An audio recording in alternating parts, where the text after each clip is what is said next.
were like, is Michelle like a crypto billionaire? Like, how is she still not working? And I was like, no, you don't need billions of dollars. For me, She's a 30,000-aire. yeah. I'm like, it's a lot less than you think. I had to go through a very specific shift in mindset so that I would allow myself to go on sabbatical. I had been saving for such a long time, but not because I was saving for something in particular. I was kind of like saving into a black hole of saving that could not be full ever. She was like telling my mom, she's like, Michelle's getting famous for not working. Like, I was like, well, if you love what you do. This is the podcast to get famous for not working. All are welcome.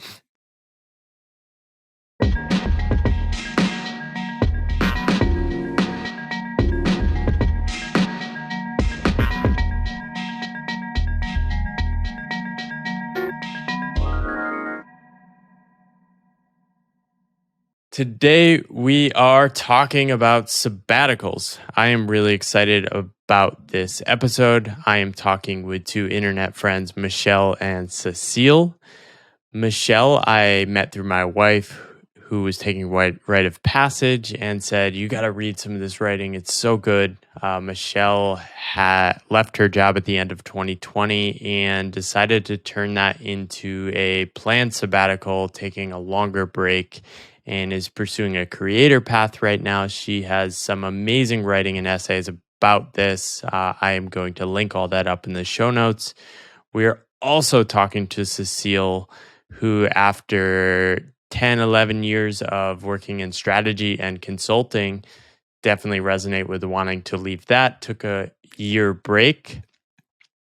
As she said, she wanted to rest and then make space for her own curiosity and interest to emerge and see what would come out of it. Welcome both to this podcast sabbatical party, as we're going to call it. I think personally more people should consider sabbaticals. Many of the mini work breaks I took after leaving my job totally transformed who I was and how I saw the world. I am excited to talk about this today. We're also going to see how this 3-person format goes.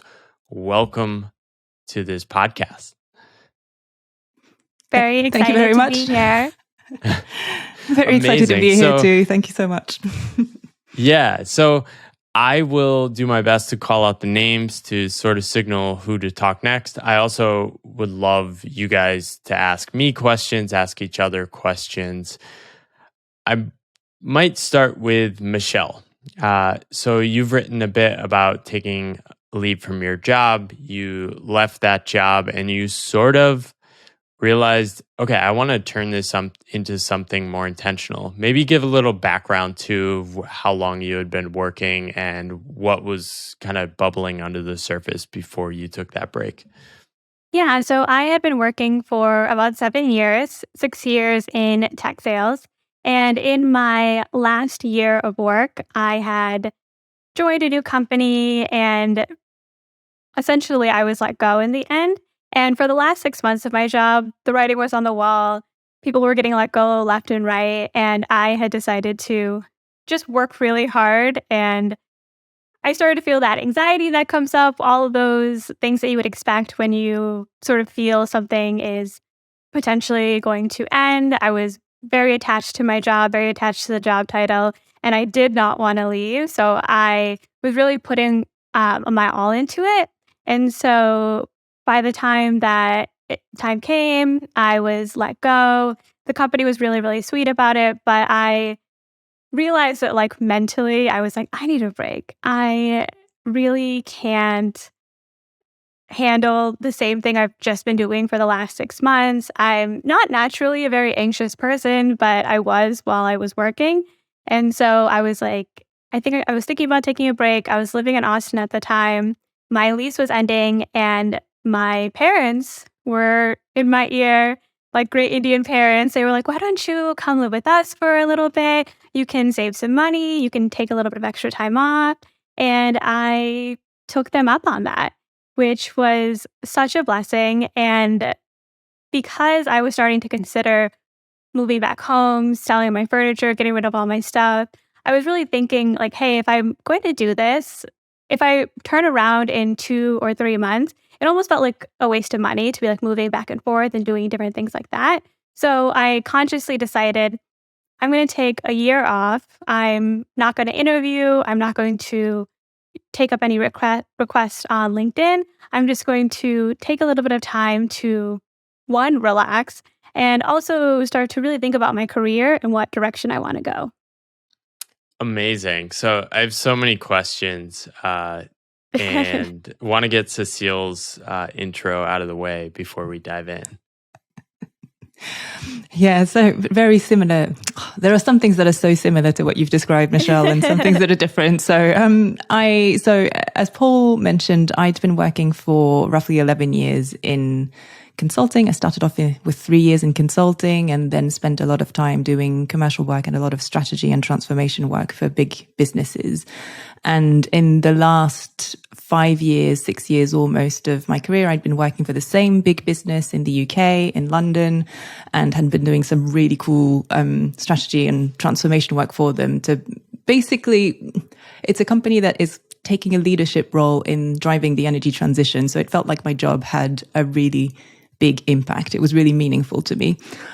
But as it is with anything that feels meaningful, or certainly for me, I gave it my all, like you did, Michelle, and it was so meaningful that I spent way too much time on it. At some points, I was spending probably 90% of my valid energy in a day on my job, and it just wasn't possible for me anymore. There was like some kind of voice inside of me that started speaking out and saying, hey, you can't keep doing this. You know, there's other stuff that you can do with your life. There's, and I was kind of drowning it with all of the meaningful work. And at some point that voice became a bit too loud for me to ignore it. And I'm grateful. So I decided to take a 12-month sabbatical. So that's a like formal sabbatical from work, which is leaving in February 2022 and for 12 months and then coming back technically at the end of January 2023. And we're now mid-January. So I'm like I am literally 16 days away from the formal end of my sabbatical. And your company supported this. Is that common in London? I don't think so. I only have one other example of someone who's been on a sabbatical like this. They didn't go back after the 12 months. And the only other sabbaticals I've heard of are for professors in universities. But when they leave, they don't go and do the kind of sabbatical that I went on, which was, to rest first and then figure out what else I would want to do. They actually go to other universities to teach still. So it's a very different kind of sabbatical. Amazing. So I imagine, and similar for me, when I left my job and then I decided, I'm just going to not work. I didn't tell anyone I was doing this because I felt a certain amount of shame.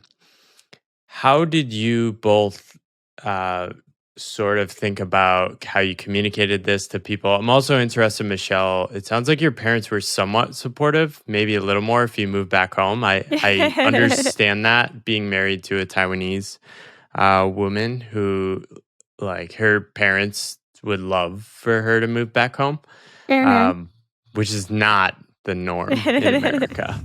My parents are like, get another job. Maybe Michelle first. How much support did you have? Did you decide to stay small and not really tell too many people? How did that go? Yeah, so definitely I wasn't telling a lot of people. I sort of vaguely hinted that I was going to take a little bit of a break. I knew it was going to be a year, but I wasn't sharing that with everybody. Actually, my SVP, one of our head of sales, was a bit of a mentor to me while I was there. And it's a big hustle culture environment. And so when he called me after like my last day and we chatted, and he was like, take a day, relax, enjoy, and then tomorrow get back at it. And I was just like, I'm not doing that. But it's so funny. They and I've heard this many times from people. People are so deep in the work mindset that they can You must be crazy, right, to imagine that you'd take a break. Yeah, 100%. And so, and I knew I wanted to do it, and I knew I was doing something a little bit unconventional. So I didn't share it too much outside of my friends, my close friends and my family. And it was convenient that I was like leaving town. So I could just pieced out and moved back to like the Bay Area with my parents. But they were very, very supportive. A little bit nervous. The idea of like not working and like a sabbatical is obviously new to them. My only experience with my parents not working when I was growing up was when, like in Michigan, the recession hit, Michigan got like knocked over. And so my dad lost his job. Tons of people, like everybody I knew, had one parent that wasn't working. So I think the mindset was not working is negative and scary. And so I had to explain to them, like, hey, I know I am like financially secure. Living at home is going to help me a lot. I feel comfortable if I have to go back into the workforce, which I'm grateful that I have all of those things. And I think that once they got used to that idea, they were just thrilled to have me home and so supportive. Yeah, how about you, Cecile? I know your partner, Michael, has been a multi-time guest of this podcast, actually. We did a series about a year before leaving his job, then 6 months before, and then after leaving his job. We need to do an update because he's had more reflections. But I know you had a lot of support from him, but what about other people, your family? Definitely a lot of support from Michael. This was part of the sabbatical and going on nomadic travels, because this is one of the things that we did together on those 12 months. This was part of a common plan. So yeah, definitely a lot of support from Michael. And then you were talking about shame earlier and whether this was something that felt, that you had felt this when you first decided to not work for a certain amount of time. I was wondering how much shame I would feel. It's interesting. When I started telling people about the fact that I had decided to go on sabbatical, I could probably categorize roughly people in two categories. There were like the people, probably a third, maybe 40%. 40% of people who were like, oh yay, this is so cool. I wish I could do this, or I've always wanted to do this. Go for it, and just nomadic travels. This is amazing. Blah blah. So category of people who's super excited and really supportive, and then another category of people who are more like, really? So I would never do this. This feels very, uncomfortable. I like my home and I like my routines, and like, I don't know. I don't want to do that. Or people like my parents who were very supportive, but also were like, the script that I have in my family is very much career, and you work your entire career. And a lot of people in my extended family have worked for the same company for a very long time as well. So for them, the concept of stepping away from work for a certain amount of time is alien, for one, and then two, puts your career at risk. So the comments that I would get from my parents in particular were like supportive, yet are you sure? Are you not worried about the impact that it's going to have on your career afterwards? And I'd say I was worried, and I kind of oscillated between the two, which is why it was so difficult for me to make the decision to go on sabbatical and say, yep, I'm choosing this, because I was worried that, I was a senior leader in a big corporate doing very important work, and suddenly and from one day to the next, who am I? Just no one? Because I identified so much with my job and my meaningful job that if from one day to the next I suddenly didn't have that anymore, then I had no idea who I would be. It's like, am I going to feel shame around not having that as a status, or not making money? And interestingly, the first day after I left, there was zero shame. I knew I had made the right decision. I was like, yeah, let's go for it. It was absolutely the right call. At no point, maybe a couple of points later on during my sabbatical, I started asking myself a few questions, but at no point in the first 6 months did I think, I feel bad, I should have stayed for, the status, or no feelings of shame at all. That's interesting. I had a lot of insecurity, I think. Do you think being with Michael was a big part of that because once I met Angie, I felt a lot better on my path. Yeah, And I'll I know, bet. Michelle, you have your sister who's very close to you. Yeah. Do you think that was a big part of it? I think there's two things that helped a lot. One is Michael's on the path, well, on the pathless, on his own pathless path. So kind of exploring his own creator Yeah. world as well, and was inviting me to do the same and in my own way. So rather than telling me this is how the creator world works, he was just kind of gently nudging me in directions that might feel good for me. So that was really encouraging and really helpful. The other thing that I found very secure, that made me feel very secure, was that I was on sabbatical from my employer. So technically, I was still employed. I was still a senior leader in a corporate. I had chosen, power move, to step away from the senior leadership position to go on sabbatical. But I still was employed. And I could say, I still identified while on sabbatical as, if someone would say to me, what do you do? I would say, I am on sabbatical from the corporate world, rather than I am a creator who has no idea what they're doing and or just a wannabe creator who's trying to explore the new world that they have no idea how it functions. So it helped. Yeah, so that's an interesting transition to Michelle, who you sort of shifted from I'm on sabbatical to saying, I'm going to do this creator thing. Talk to me about your evolution of stories you were telling yourself and other people.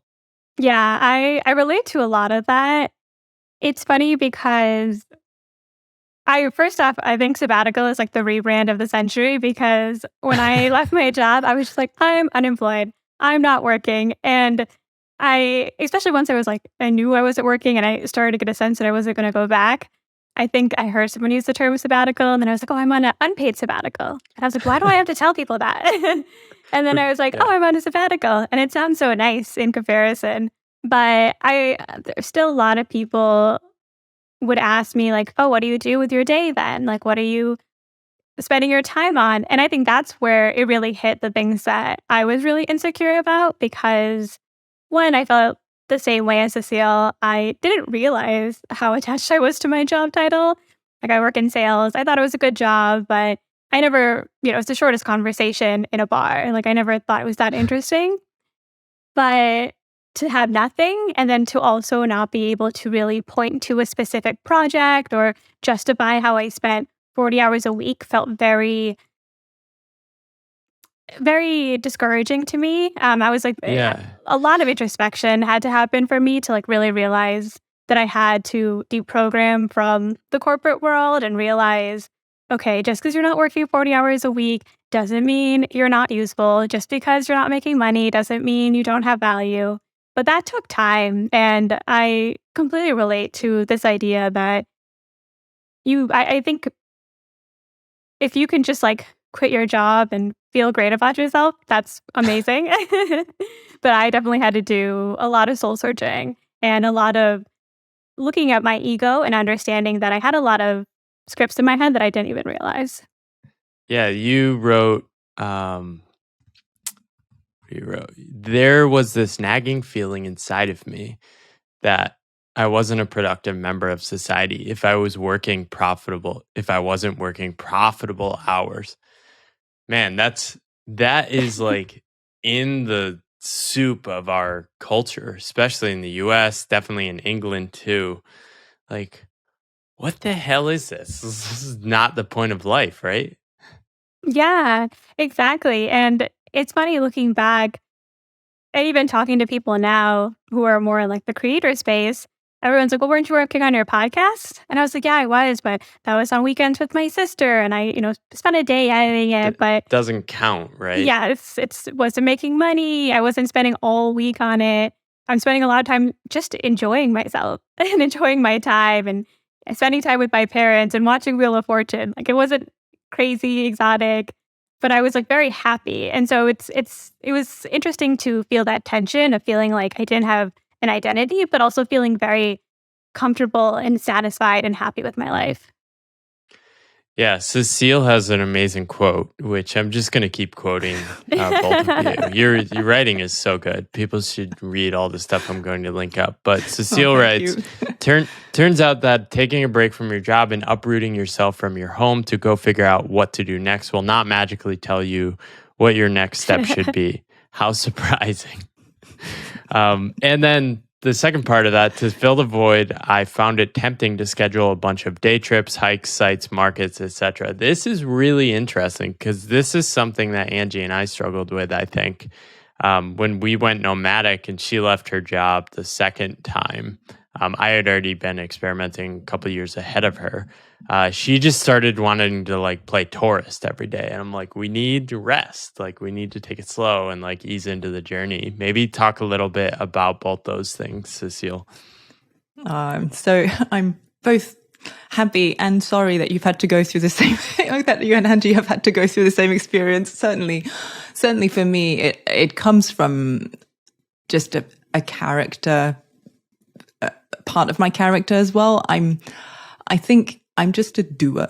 I do a lot of stuff, and in work, particularly if it's meaningful work, then I get to do a lot of meaningful things. It's brilliant. So I do one after the next, and whenever, and the thing is, because I wasn't in like pure creative kind of jobs, strategy and transformation, you have to be creative in some moments, but it's like 10% high creativity and 90% make things happen, collaborate with people, etc. So there's a lot of doing one after the next. And you just don't stop. Also, they are jobs that technically, it's like gas that you put into a room. It'll fill up the entire room. It'll take every single space.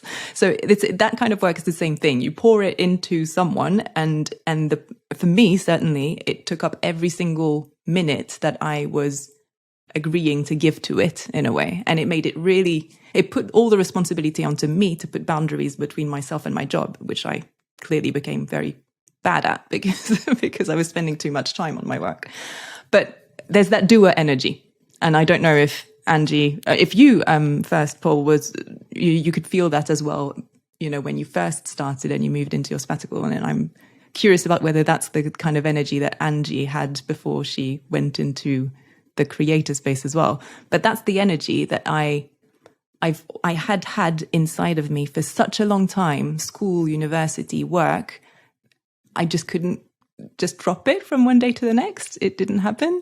So I could feel it kind of emerge, and yes, like do a day trip here or go visit that thing over there. But even coming back to your point, Michelle, of am I valuable if I don't produce something that's, well, you use the word profitable, but you know, if I don't do anything that's of worth to others, am I valuable?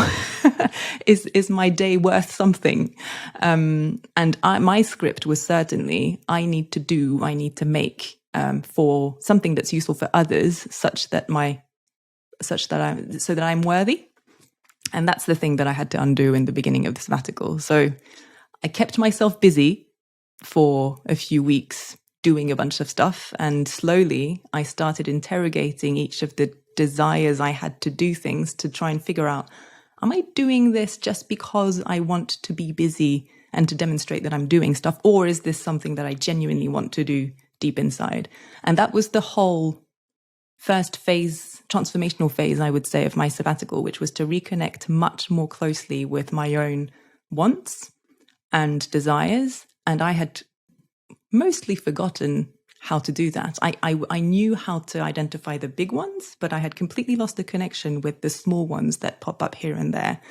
And this having space throughout the sabbatical has helped me figure out where those ones were in a way. And I've trained myself to find them and listen to them more carefully. Sorry, that was a long-winded answer. Yeah, sorry, back to you, Michelle.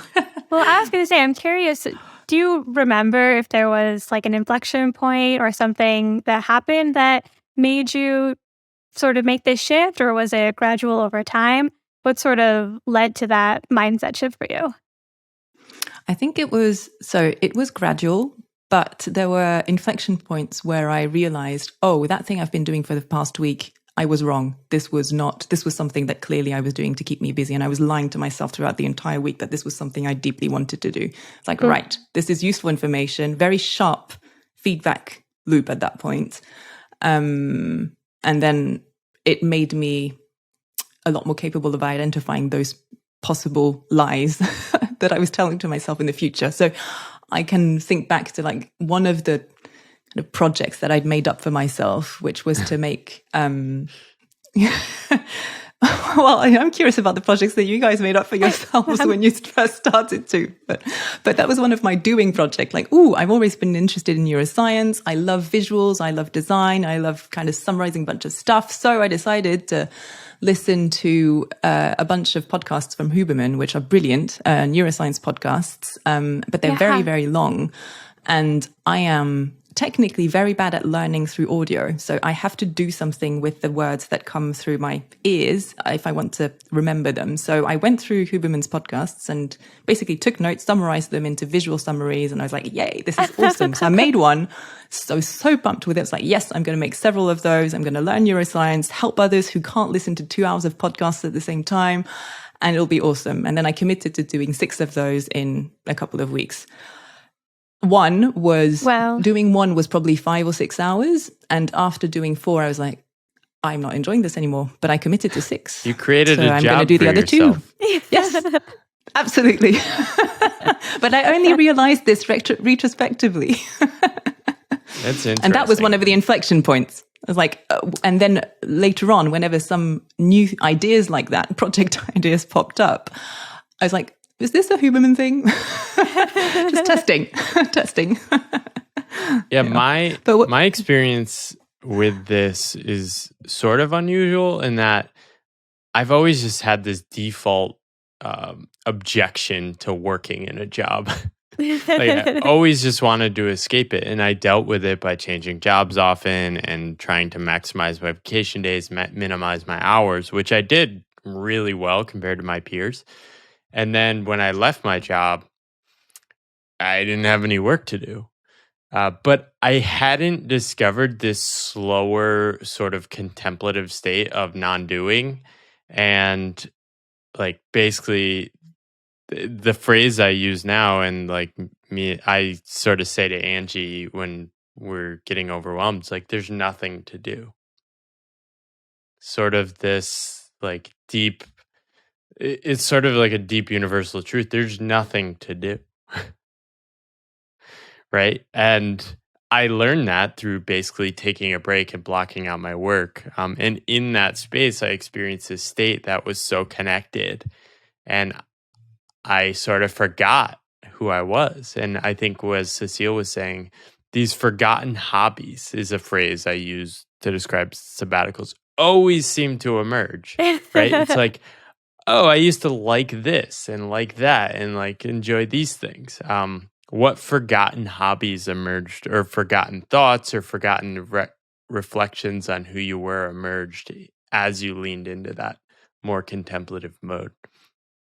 It's funny because on one hand, I really relate to you, Paul, where I almost see myself as a type B personality. I'm so surrounded by type A people that I'm always like, is it me that I'm not a doer? And I wrote about this. Like, this was, I think, also a chip I had on my shoulder, which I've reevaluated. But I felt very comfortable not necessarily doing anything or just like enjoying consuming information. I totally understand that we listened to 3 podcasts or 3-hour podcasts, and now we're like, what should I do with this? But at the same time, I found I was initially very attracted to anything that seemed like it could make money, even though that wasn't my goal. But I would see an ad on YouTube they'd be like, oh, I made $1,000 doing this. And I was like, well, I could probably do that.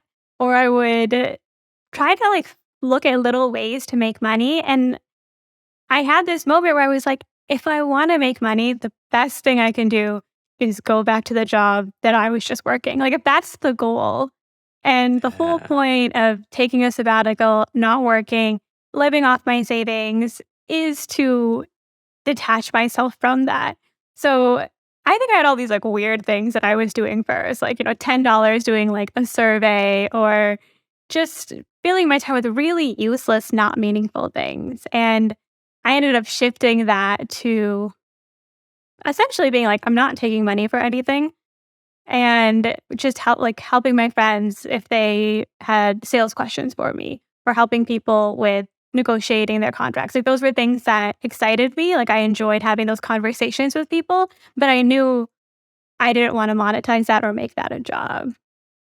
What was the switch for you, Michelle, in which you decided, okay, I'm going to extend this and sort of commit to this uncertain journey? For me, I one thing about taking a sabbatical, not working, is that for me, like I had been a saver for just like I'm a natural saver. And so I, on one hand, was able to take the sabbatical because I had money I could live off of. And then on the other hand, I had a lot of great opportunities like living with my parents that helped me extend my runway. And so about a year after living at home, I had spent less money than I expected, which I think actually happens a lot of times. Oh, yeah. Very common. And I was like, oh, actually, I could still, like, I don't have a reason to go back to work. And I was starting to think about my next steps and where I want to live. And I wanted to move to another city. And, I'm adding it all up in my head. And around the same time, my sister actually got a job offer in essentially the middle of nowhere. And she asked me if I would come with her. And I was like, no, I would never do that. But then when I was running the numbers, I was like, oh, I can extend what I'm doing twice as long if I have a lower cost of living. And so that was, I think, a big shift for me. I could have done it if I had moved to a city, but obviously if you're paying $2-3 grand in rent and utilities, that's going to burn up a lot faster than if you're in some random town. Yeah, I'd love to hear more if you guys are willing to share specific numbers. So, and you don't have to share like what you have in terms of assets and stuff. So, the way I was thinking about it when I left my job is, okay, I have money saved for retirement. I don't ever want to touch that. I have savings. I had about $50,000 in savings and I was living in New York City. And I was too dumb to realize that I should probably lower my cost of living before I quit my job. But as soon as I quit my job, I dramatically lowered my cost of living by about 50%, moved to Boston, moved in with a bunch of young 20-year-olds with one bathroom in Boston, subletted my place in New York, like got the hell out of New York, way too expensive of a city. And then within a year, I moved to Asia and lowered my cost of living from the start about 80%, which basically was freedom, right? And it extended my runway because quickly on my path, I realized I want to keep this going indefinitely. So I'd love to hear like how much your cost of living decreased, like maybe what your runway is. Did you consider your investments as money you're willing to spend down? Like, how do you think about that? I don't know if you want to go. You're sort of doing a 1-year thing, Cecile, but how you were thinking about that as well. I know you went to Bali, and it's a bit cheaper than London. Yeah, yes, it is.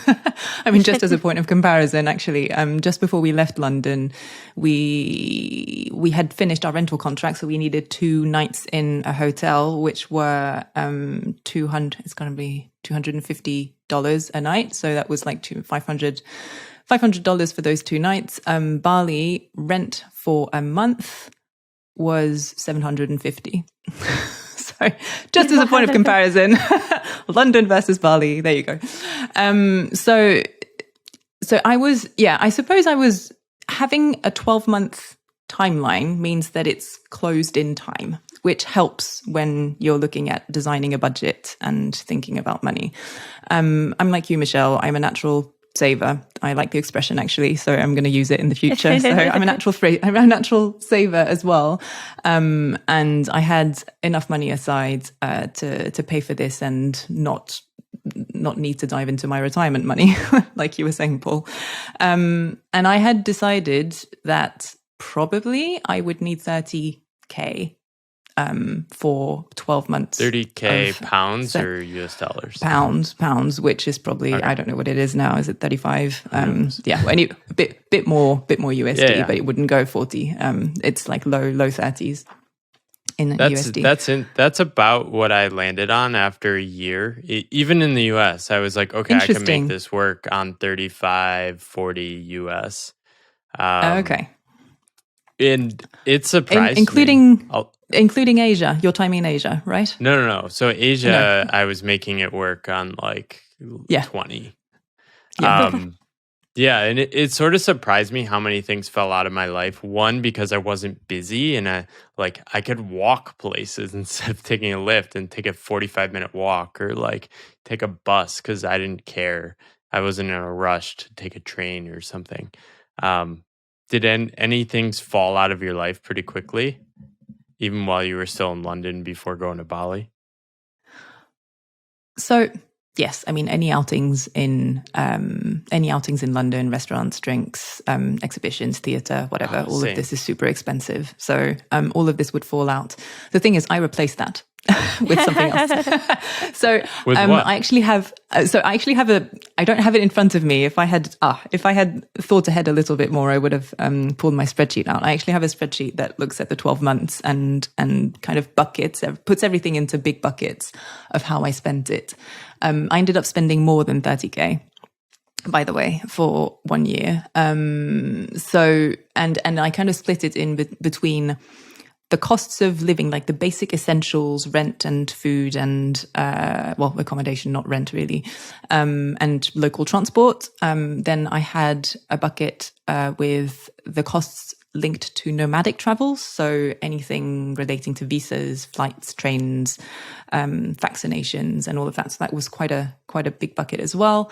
And then I had 2 other buckets, which are effectively the replacements for the drinks and theatre outings in London, which were a bucket like extras that were local. So stuff like in Bali, it would have been a 1-week retreat somewhere or a weekend doing 1 week silent retreat or leadership retreat or 2 days or some breathwork sessions and 10 of those. And awesome. So that was like local experiences that I couldn't have done elsewhere.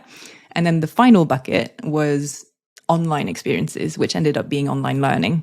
And this is stuff like attending a writing course, attending a design course, and the writing course, Michelle, Rite of Passage, which we actually met on. So we both did that. And that bucket, those 2 last buckets, local experiences and online experiences, had pretty hefty price tags. But if you don't do that and you stick to the first 2 buckets of nomadic travels and basic cost of living, then I can't remember what the number was, but that was lower than 30. Yes. Amazing.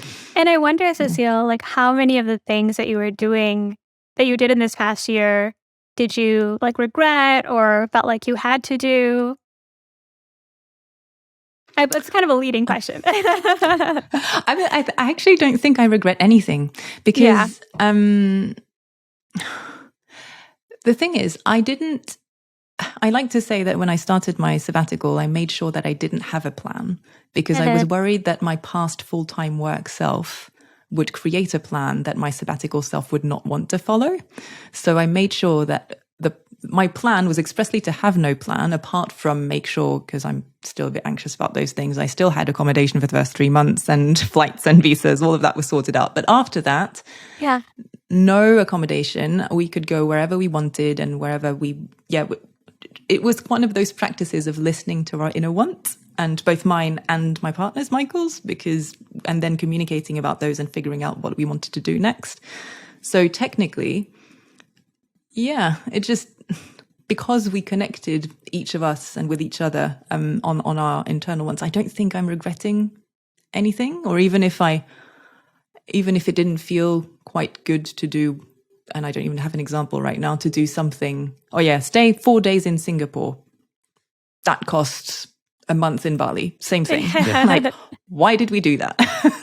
But then again, I would have regretted not visiting Singapore. If you ate at the hawker center, it's totally worth it. Absolutely. So we had a guide over there, Singaporean guy, lovely person, and he took us to some of the hawker centers, and I had that experience. Unfortunately, just one of the 8 meals that we had over there. Nice. So the others had to balance that out. And I asked that question on purpose because I think what people don't realize is, because my budget was about the same as yours, both of you, and I still did everything that I wanted to do. I took a trip to Hawaii with my sister and our friend. I traveled like a little bit. I gave up the things that I didn't value. Like the way I viewed money, like I never felt like it was a scarcity. It put things in perspective where I was like, yeah, I don't really want to spend $40 on this dinner, or I don't want to go to this event. Like it forced me to really just like ask myself what I actually valued, which I actually think is such a beautiful part of like that experience. And I realized that there are sometimes things that I spend money on that I'm kind of just doing because I'm like going with the flow or something happened unexpectedly. But I think it's surprising how you can actually enjoy your time and not have to do it on this crazy budget because at least for me, I was leaning more into the things that I wanted to do. Yeah, we sort of have these scripts of, oh, I need to make money. I want to be like financially free so I can just do what I want and not have to think about money. But when you make less, a couple things happen for me. One is I quickly flashed back to my college self, sort of broke, and how happy I was. It was like, oh, money isn't linked to happiness. To a point, right? You don't want to be suffering and not being able to afford medical care. But I sort of thought I needed to eat at restaurants, and turns out I don't. And like no effect on my happiness. Because I had other things that mattered to me more, which are exploring myself, getting to know myself, having time and space to create. Before we go forward, like I'd love to hear Michelle's take on the original question, which is like, how did you conceptually think about your money? Like, is it just savings you're willing to spend down? Like, what was worst case scenario? Is it like having to go into retirement or investments? Yeah, that's a great question because it definitely started with just savings. Actually, I had too much money in my savings is what I realized. I didn't have while I was a natural saver, I didn't know that much about personal finance, which I've learned a lot in the last couple of years. And so while I had a retirement account, I was either spending or saving everything else. So I shaved off the top and I moved it into an index fund. Awesome. And then I left about 20 to 30K for my savings. And my rationale was I can live off that. I have a concept of when I would be into like a 3-month zone of spending that money down, which is what I sort of anticipated how long it would take me to find a new job. And that was my mindset going in. I'm still living off my savings, so it's crazy, I think, looking back, like how much money I was able to save or like continue to not spend. But also, my perspective has changed because I really enjoy not working. And I really enjoy also pursuing things that don't immediately bring in financial gain. Like I'm not saying, I manifest abundance for myself, but my focus has just shifted. And now I'm starting to look at different tiers where I would ideally never touch my retirement account. I don't think I would do that. But the money that I move to investments, like I'd be willing to pull money out of there. I have some money actually that I got from stocks when I left my last company that I just still have. And I was like, oh, perfect. I could liquidate those and live off of that money. So my perspective has changed. I'm more willing to dip into some of those things, though I do think I am risk averse and I do like to have a long runway, but it's just been my savings so far. That's amazing. Yeah. And you were going, or I'd love to hear your take on this. I talk to a lot of people. Actually, it's only ever dudes who say this. It's like big tech employees, and they're like, I could never leave. I need to save like at least $1 million. Yeah. It's always men. I don't know. I don't know why. What is the message you would tell these people? Like it's just so surprising to me. People think they need so much. Yeah, and that's I think the audience that we're speaking to, right? Like you're in different seasons of your life. Like when I first started my job, and I remember overdrafting before I got my first paycheck. I could not have been I was not in this situation to not work or be on a sabbatical then. But now as I've built up some financial security, I have these conversations with my peers, and it was funny. My friend was joking the other day, and she's like, "Yeah, me and my husband were like, is Michelle like a crypto billionaire? And like, how is she still not working?" And I was like, "No, you don't need billions of dollars." For me, She's a 30,000-aire. yeah, I'm like, it's a lot less than you think, and I am really grateful. Like I did work in tech. I joined a good company at a good time and was saving a lot of that money. So I accidentally set myself up for success and I got lucky along the way. But at the same time, I know there's people out there who are better about their money and their investments and savings than me, but feel afraid to take the leap. And I get it. It's the golden handcuffs syndrome. And I think especially for me, like my parents were immigrants, like they never had this luxury. So to be like, oh, I'm just going to decide not to work and see what happens is uncomfortable. Like I wasn't raised to have that mentality. But at the same time, now 2 years in, I actually see how being able to take time off work and shift my focus into something that I really enjoy is opening up opportunities for me that I wasn't expecting and like abundance for me that I wasn't expecting. So to those people, I say, do the math. Like legitimately, this is what I do to my friends. I'm like, Yeah, people look don't at the do the numbers. math. Yeah. I'm like, what? How much money did you spend last month? How much money do you have in these different vehicles? Divide it by 12. Like this is just look at the numbers and then you can tell me like if you can or cannot, last off of that or if it lines up with your risk aversion. But I think a lot of people actually go off of feelings, which I did too for a Oh, yeah. while. And that's where you're going to be stressed out. Yeah, it's turning a vague anxiety into compelling stories that we can tell Yeah. why we can't do stuff. Do you know what your burn is now per month? Um, it's very low. I think I spent 12 grand last year. So Wow. yeah, That's so impressive. You're doing it in the US. That's amazing. But I live in like a small town. I'm with my sister. Like it is like my burn rate is very low.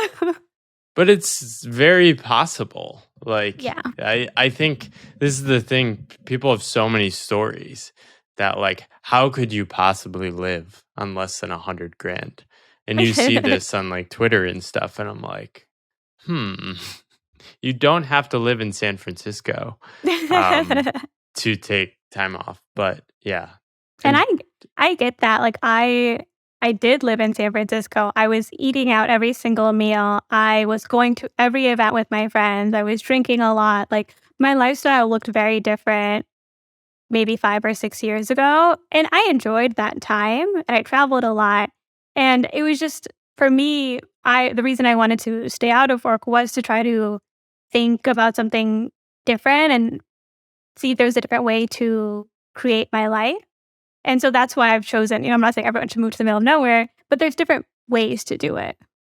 What have you gained or what has surprised you that you didn't expect? Maybe Cécile, I know you started just getting a lot more in touch with your body and exercise and becoming a lot more intuitive about those things. I think this is something I'm not sure if you quit drinking, Cécile, but it's something surprising that I've seen emerge. I stopped drinking when I decided to take an intentional non-work break after quitting my job for a year. Drinking sort of fell out of my life. I've become a lot more intuitive and connected to my body. I'd love to hear. I think that happened for you as well, Michelle, but I'd love to hear maybe Cécile first, then we'll jump to Michelle. Well, yeah, that was one of the big phases that happened to me, and I kind of touched upon it a while ago when we were talking about reconnecting with our wants. And I think I started doing this when I didn't really easily recognize my wants to start with. I easily recognized what I didn't want. And that's the kind of the Huberman project that I described earlier. That's a perfect example of like, oh, this actually feels wrong. Right. I learn, and then I move forward and see if I can avoid that kind of situation in the next phase. But ultimately, I think for the first 6 months, I was trying to connect more with my, say, intellectual wants rather than, and it did mean like feeling into wherever in my body. That is it my heart that feels like it's pumping up because I'm thinking about doing this thing, or is it my brain that's starting to feel activated? And I could start feeling different things like this that were happening, and that was interesting already.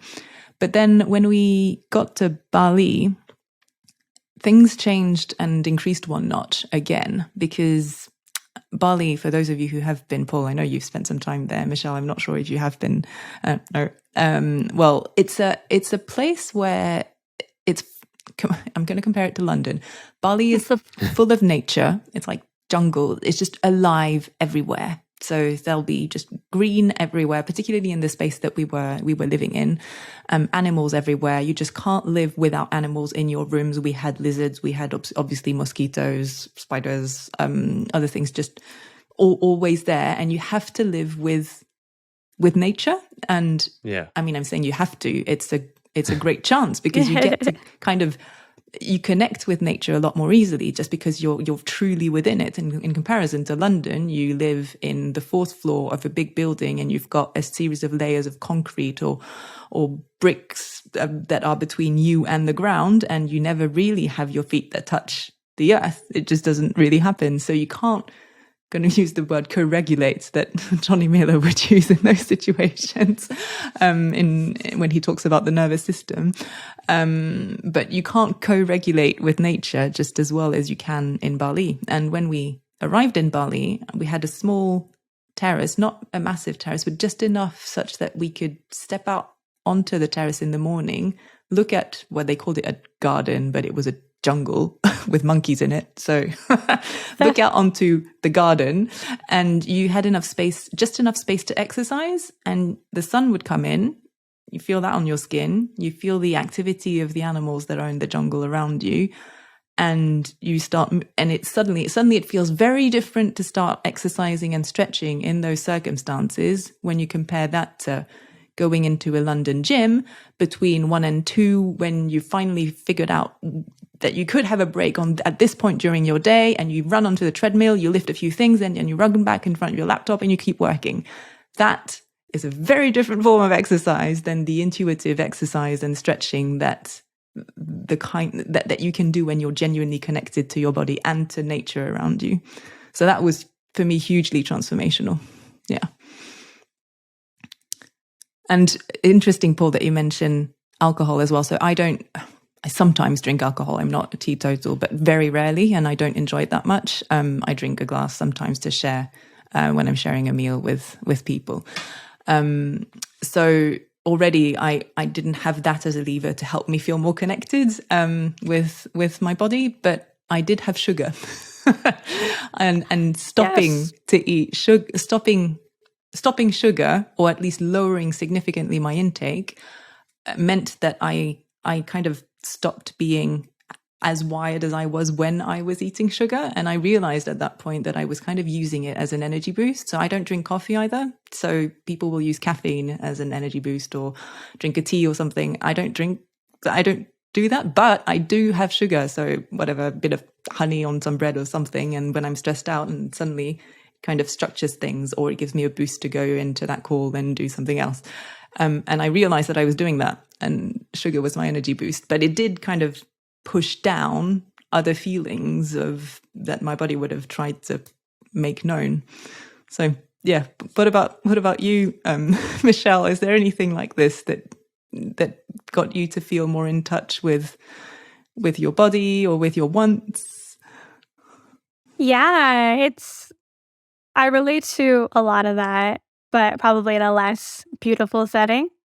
It's funny, when I left work, I had actually quit drinking 6 months before I left my job.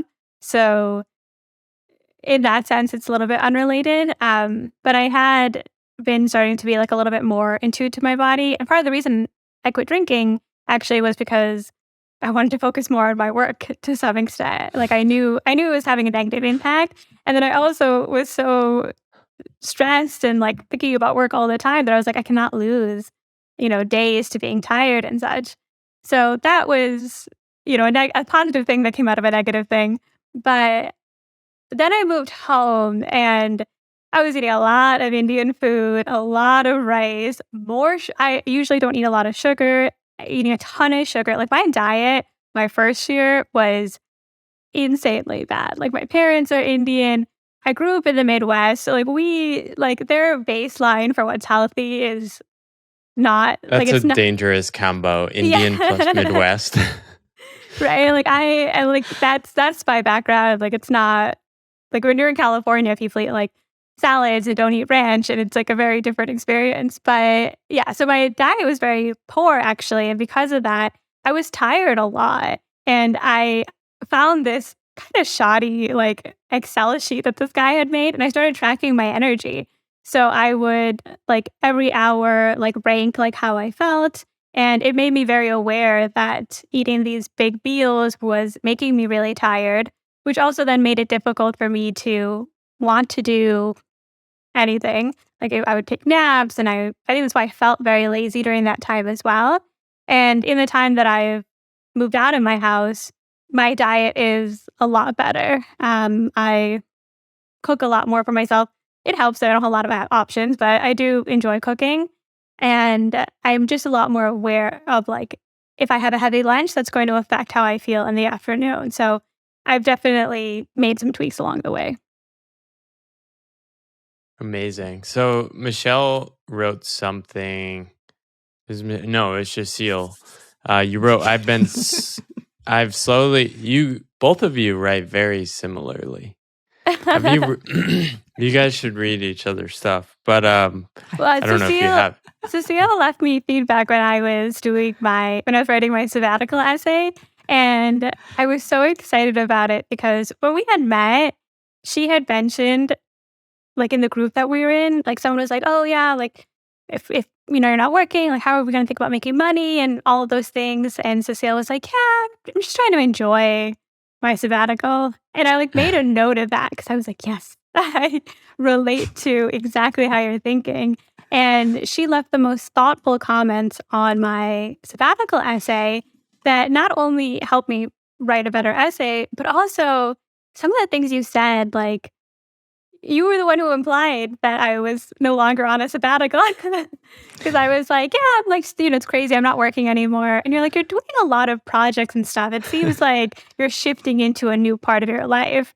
And I was like, oh my gosh, you're right. And it's just like a little comment on my Google Doc. So I do really enjoy Cecile's writing, videos, etc. And she's given me such thoughtful feedback as well. That's amazing. Yeah. Cécile wrote, I've slowly been shifting from a scarcity mindset to an abundance mindset. And I feel like that is such a powerful thing. It really occurred to me too. And my life did start coming filled with all these projects, but I was enjoying like every moment of every day. And I was like, I'll fight for this. And that's why I was willing to live on less and keep going on that path. I'd love to hear from both of you, like what sort of energy, where was your energy going? What were the things you were called to do once you figured out it wasn't about just doing things for the sake of doing, but what were the things you were called to do for the sake of themselves and the joy you got out of that? Maybe Cécile first.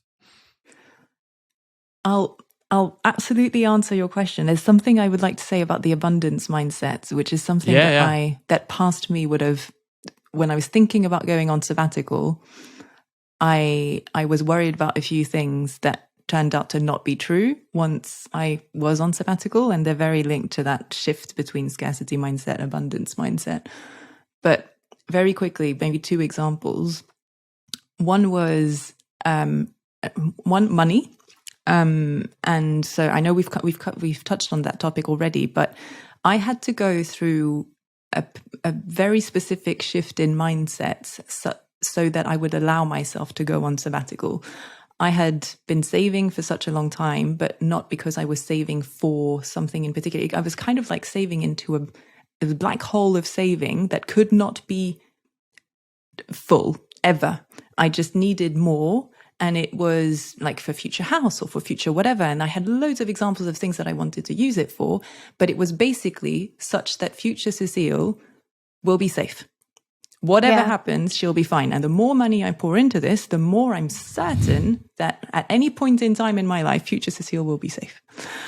And the shift that needed to happen there was that initially I was looking at that pot, and it wasn't, like, certainly not a million, far from that. But I was looking at that point and thinking, even if it is, say, 30K for a sabbatical, which is a hugely privileged thing to be able to do, having 30K to use on a sabbatical. So looking at that thinking, right, if I take 30K out of this, I'm effectively taking 30K out of future Cécile's safety. Yeah. And I just did not want to do that. I was really reluctant. There's a few things that allowed me to make that switch. One was, I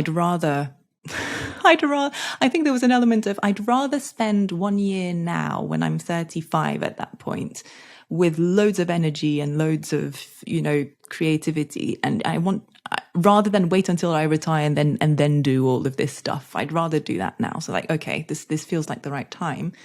But also the shift for money that had to happen was that I wanted to use, I realized that it was time to use that money to invest in myself now, and that this money was not just to protect myself such that I could pay rent and whatever in the future. It was also such that if I invested in myself now to develop skills or something, then those would also have compounding interest that then would serve me for the rest of my life. And it wasn't just about having money that would compound. There were other things that could compound. And the earlier I did them, at 35 rather than at 65 when I retire, or 60 if I retire in France. Yay for France. Sorry, I'm French, so I'll just mention that. But yeah, the earlier I do that, the more it does compound. So that shift was a hugely, hugely important shift. And it did mean that suddenly I shifted from a mindset where I technically didn't trust future Cécile to sort herself out. So present Cécile had to do it. I shifted towards trusting that future Cécile will be able to sort herself out. And that's where the abundance mindset kicks in. It's that I was investing in skills today to build myself up such that in the future I could actually tackle anything that was thrown my way, and not just with money. It's a shift of seeing life as a financial problem to be solved as like something that's much more holistic, right? Yeah. Yeah, and I totally relate to that, Cécile. I had the exact same conversation with myself in terms of shifting my mindset to saying, okay, I'm investing in myself, and this will also pay dividends in the future. And I don't know what that means, but I have the opportunity to do this now. And so I'm going to take it and see where it leads. And I think that's so key, because I do think we are investments. Like, you're with your body your whole entire life. And so not just your health, but also your, pursuing the things that you want to do. But as soon as you can do that, that's just the unlock, I think, to life. Yeah. You both are future self now, right? So you're 1 year past that, Cécile. You're a couple of years in, Michelle. What would you say to your former selves?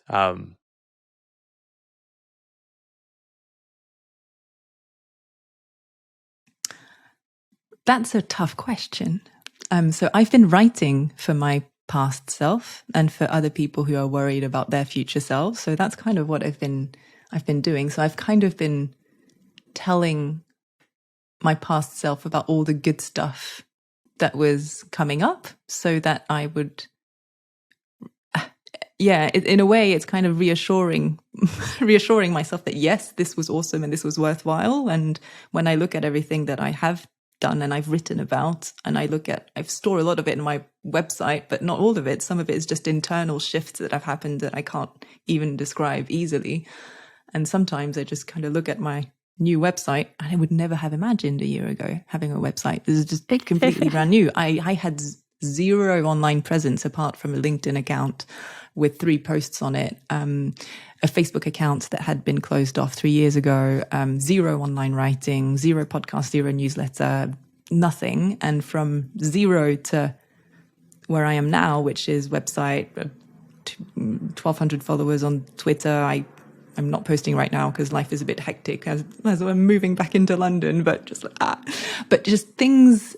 I wrote 50 articles in total, 50 plus, 5 newsletters I'm at now. Just trying out videos. I mean, you said you put an S at the end of videos for me, Michelle, when you talked about it. It's one video. It's one video for now on YouTube talking about sabbaticals, and hopefully I'll make more.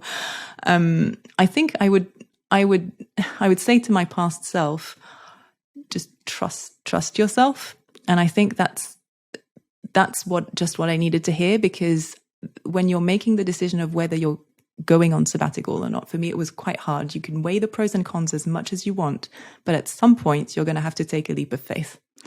And you can't already know before you take the sabbatical if yes or no, it's going to be worth it.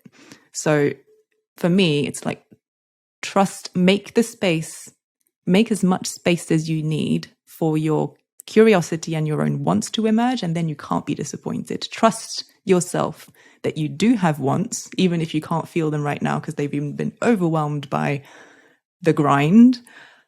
But trust that they will emerge, and make enough space such that they do emerge. If I had gone on sabbatical for 2 months, 3 months, it wouldn't have been enough for me.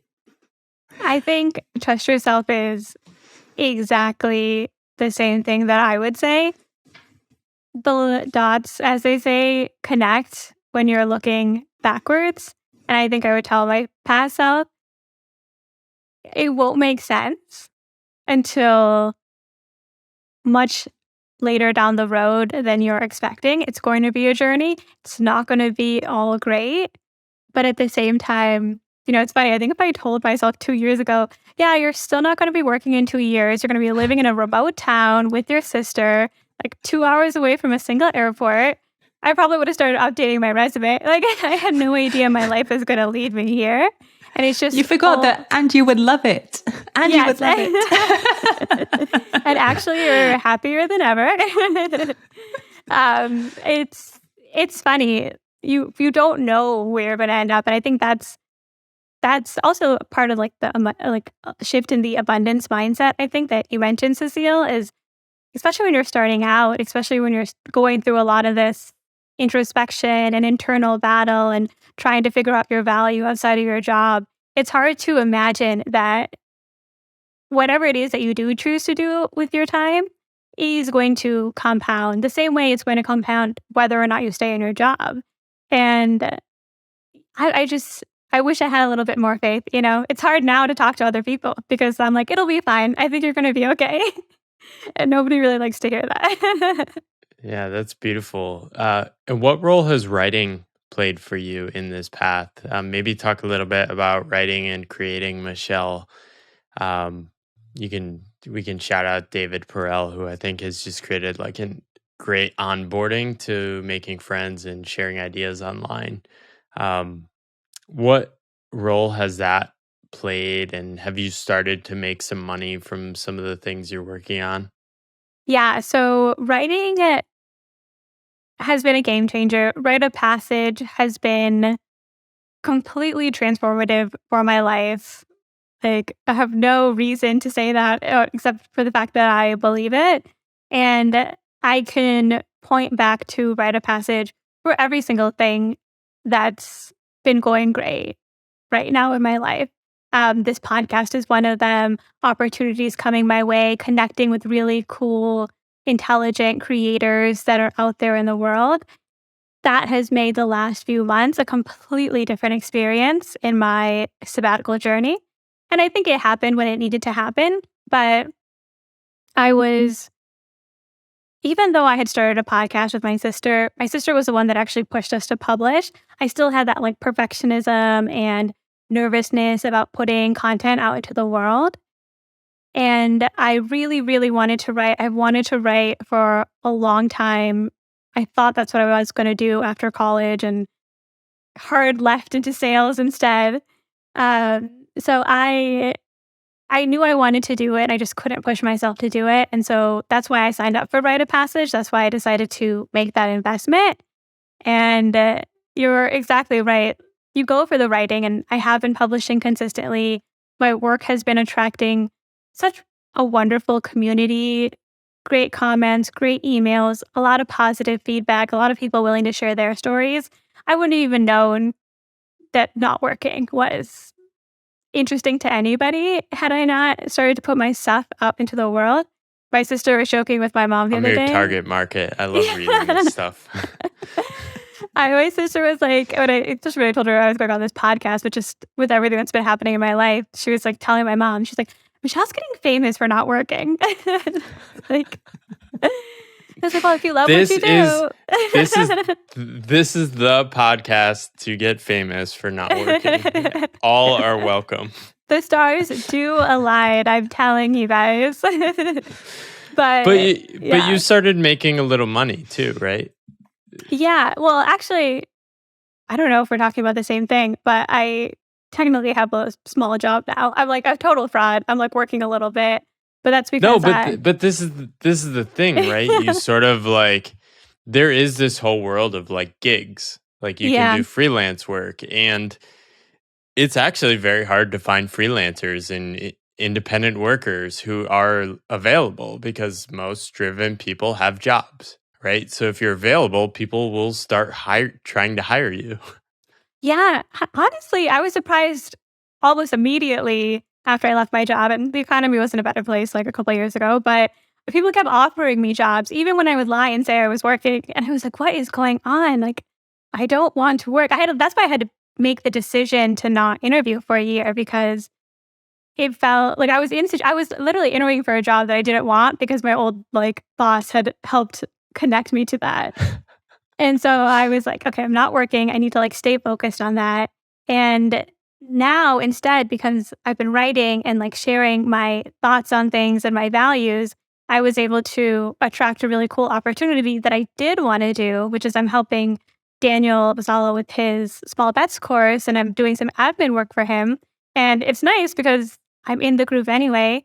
I'm engaging with people anyway. It's low lift. I could still work on my projects. And now I can actually, instead of going into my savings, I can hit more of a,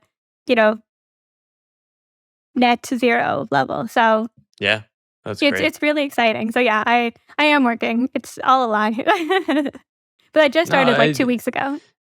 That's amazing. I mean, it's aligned with what fires you up, and that's just going to unleash more interesting experiments in a direction that is like who you're supposed to be, like, I think. And that is beautiful. Like, that's the reason to remove yourself from the system for a bit. How about you, Cécile? What role has writing played in your journey, and have people tried to hire you too?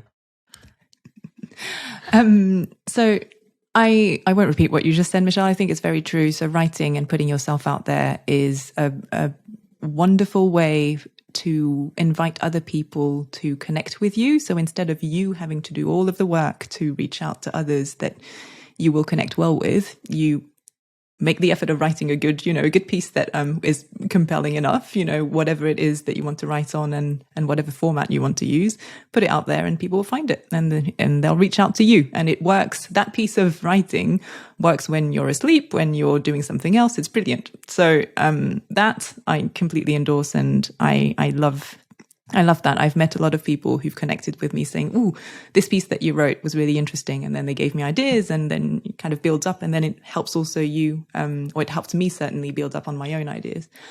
But the thing that I liked particularly with writing in my sabbatical was that it helped me find a stronger voice for myself and figure out who I was even more than without the writing. And that's because, and I don't know if everyone's brains functions in the same way, but certainly my brain has a bunch of ideas that kind of float around in my head. But as long as I haven't processed them in a way, they kind of stay at that level. They don't move forward, or I can't really build on them as much. If I start writing about them, then not only putting down the idea that's in my head on paper means that it frees up some headspace, I can then build on it. And then I can suddenly kind of have a discussion with, it's kind of like having a discussion with my past self and my present self and kind of furthering the conversation. And suddenly I'm building a lot more and joining a lot more dots than I could if I was only relying on my brain space and my brain power. It's been really interesting, but also, so that's one bit about the writing process. But then when you publish, there's something about publishing that when you do it for the first time is, for me, traumatizing. I published my first post Same on for me. a blog, and I did not have my last name on that blog. It was very much, a secret blog that I had given the address to a few people. And then as I published my first post, I immediately password protected the blog because I didn't want people to find it. I was so scared. It took me a while before I lifted the password protection and I felt comfortable with people engaging with this. But then once you've written a few pieces, which are effectively snapshots of you and your life at different points in time, when you come back to your blog or your website or whatever platform you put this on, and you look at it, you can look at that in its entirety, you're effectively looking at a whole picture of yourself that I certainly never had that kind of view of myself, kind of reflected back at me before. And looking at my blog and scrolling through all the articles and seeing all of those snapshots of ideas and, things I'd been building on, dots I'd been joining, felt suddenly like an intellectual and emotional reflection of myself that I had never seen before and that I could then build on. And that meant I could see literally on the screen what my voice sounded like. And that is something I hadn't felt before. So yeah, I highly recommend writing, but not only writing, but publishing, not only for meeting others, but for yourself, such that you concentrate all of your ideas in one spot and have that living space of yours on the internet. That's beautiful. Any other topics either of you wanted to touch on that are alive in terms of the sabbatical? I'd also love to hear how you're thinking about returning to work, Cécile. That is probably the one topic that I would have mentioned as this is worth thinking about when you're going on sabbatical. There are lots of phases in a sabbatical, and depending on what you choose to do, there'll be, whatever. You can't predict what the phases are going to be. But there's certainly the phase before you go, like when you make the decision, am I going or am I not going? That's already one phase, and it's already part of the whole story. Then there's actually going on it, and then there's all the phases in between. But then there's actually the phase that for me has been the most stressful of the past 12 months, has been the integration phase and the landing phase at the end of the 12 months. And that really, there have been moments in my sabbatical which have been intensely happy, intensely miserable. It's been intense a lot of times, and sometimes just boring for a while as well. There's all of it is true. But I don't think I had quite imagined just how intensely stressful and difficult that landing phase was going to be. And it was, so the context is, we had just spent 6 months in Bali.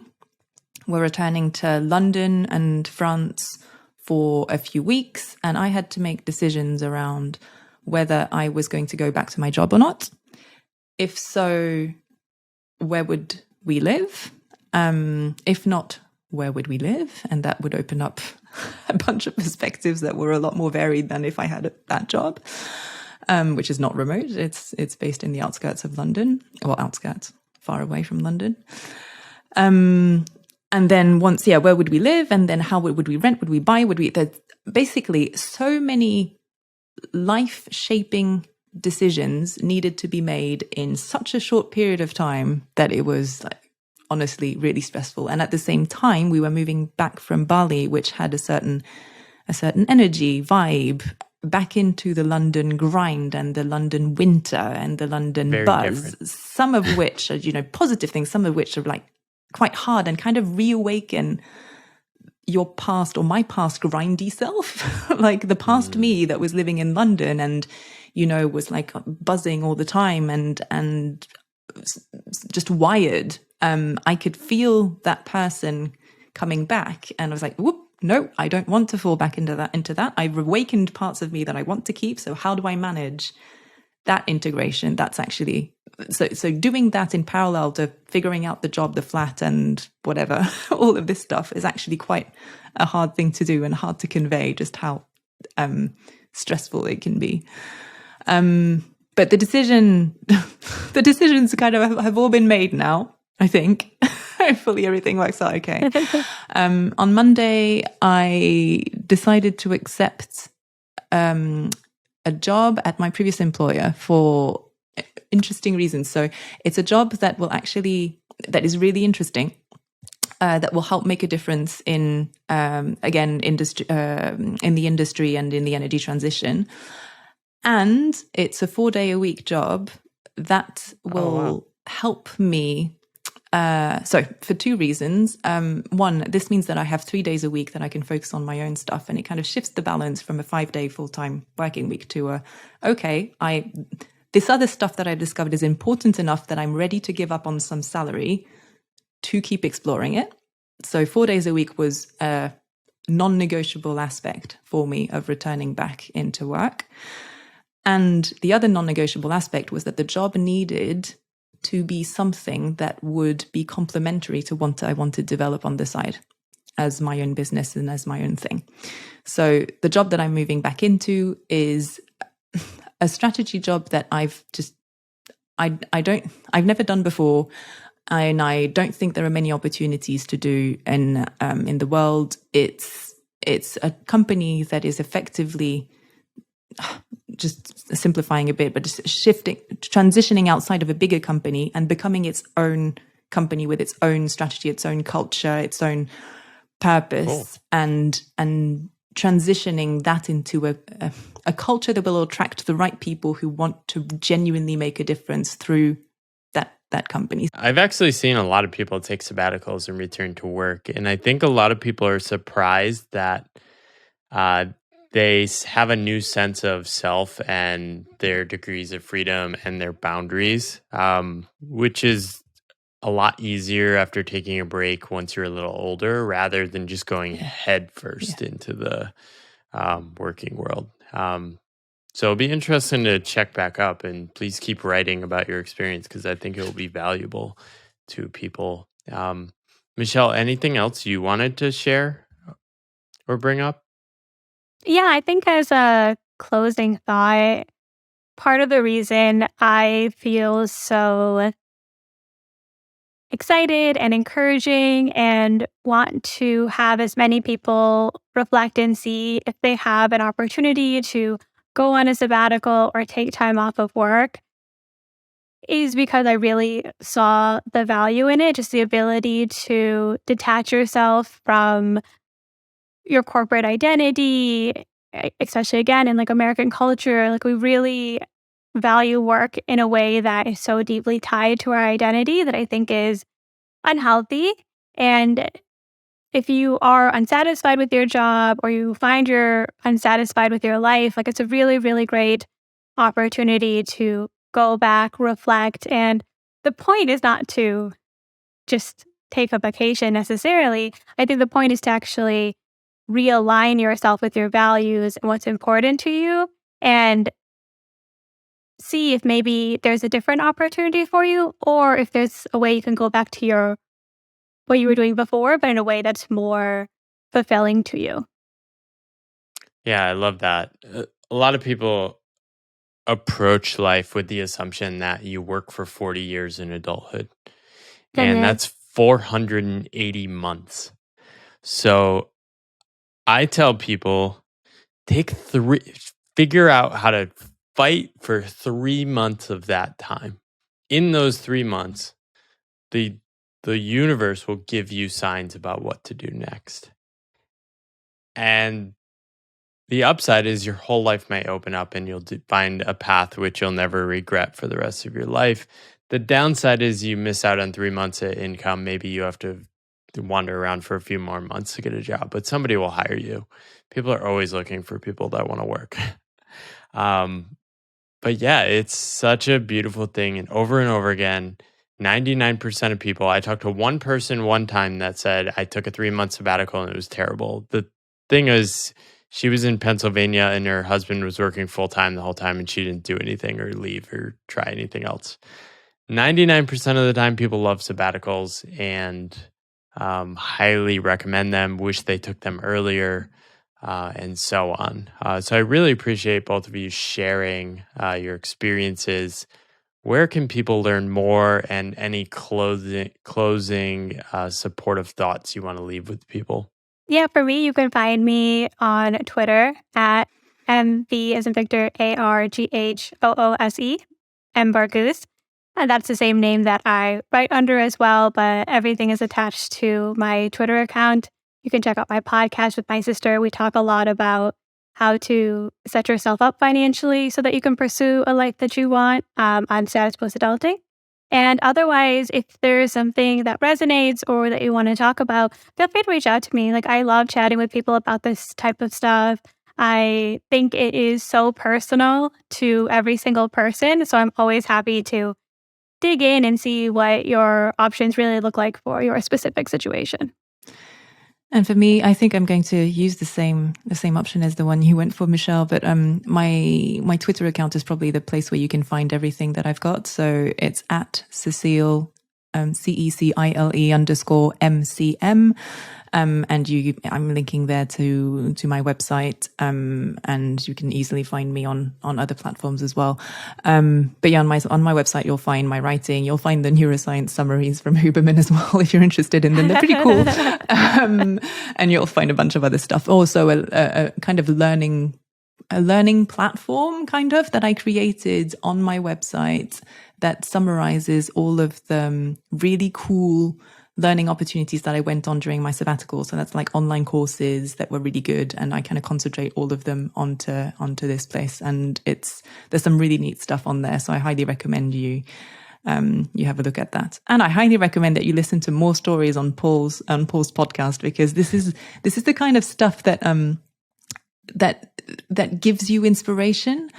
I don't think I would have been able to consider going on a sabbatical if I hadn't had a partner who was ready to do that, and who was already working the creator journey. So I had someone who was kind of pointing the finger somewhere saying, oh, hey, how about we do something like that? Or look, things could be different.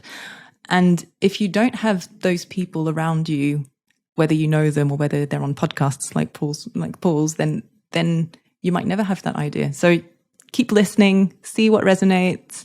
And I hope to hear some of your stories when you come on Paul's podcast in the future. Paul, thank you so much. Amazing. Thank you both. Please keep writing. It's a gift to the world. And thank you for joining today. Thank you so much, Paul, for having us. Thank you, Paul. Hey there. Thanks for watching that episode of the Pathless Path podcast in video form on YouTube. If you want to see more episodes, you can find links to further episodes up here, or you can subscribe over here. Thank you for your support, and I wish you luck on your own pathless path.